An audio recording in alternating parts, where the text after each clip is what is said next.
Hello बच्चों, let's read this question. Predict the product of the following reaction. इस reaction में ये molecule को हीट करा जा रहा है, तो हमें बताना है कि इनमें से कौन सा प्रोडक्ट इस रिएक्शन के बाद हमें मिलेगा। Please note the key concept of this question that beta keto acids decarboxylates upon heating। और डीकार्बोक्सिलेशन का मतलब होता है लिबरेशन ऑफ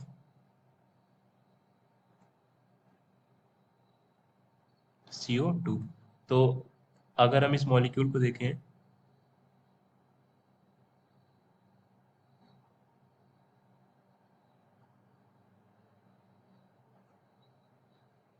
तो इसे हम हीट कर रहे हैं।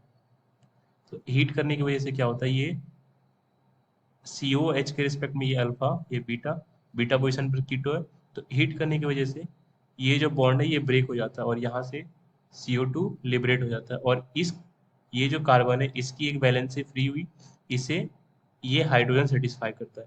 तो जो हमारे पास प्रोडक्ट बच गया वो है ये कीटो, इस कार्बन को हाइड्रोजन से वैलेंस से सेटिस्फाई कर रहा और एक दो मिथाइल ग्रुप। सो ये हमारे पास प्रोडक्ट बचा। तो अगर हम इसे नेमिंग करें तो सी डबल बॉन्ड ओ सी, ये नीचे की तरफ एक मिथाइल ग्रुप। तो नेमिंग यहाँ से होगी 1 2 3 4, यानी 3 methyl butanone, 2 butanone. This is 3 methyl 2 butanone and this corresponds to option A of this question. अगर इसके मैकेनिज्म की बात करें कि ये CO2 लूज कैसे करता है, तो ये हमारे पास मॉलिक्यूल है और यहाँ सी पर कार्बोक्सिलिक एसिड है, तो इसे मैं ऐसे अरेंज कर सकता हूँ। अब जब हीट होता है तो सबसे पहले तो ऑक्सीजन और कार्बन के बीच में del negative del positive charges separated है, क्योंकि ऑक्सीजन ज़्यादा इलेक्ट्रोनेगेटिव है तो बॉन्ड पेयर को अपनी तरफ शिफ्ट कर लेता है। अब डेल नेगेटिव डेल पॉजिटिव होने की वजह से इनके बीच में O और H के बीच में फोर्स ऑफ अट्रैक्शन है। अब हीट करने के बाद ये पाई बॉन्ड ब्रेक होता है और पाई बॉन्ड ब्रेक होने के बाद उस जगह ये इलेक्ट्रॉन चले जाते हैं जहाँ इलेक्ट्रॉन की डिफिशियंसी है, यानी कि हाइड्रोजन पर।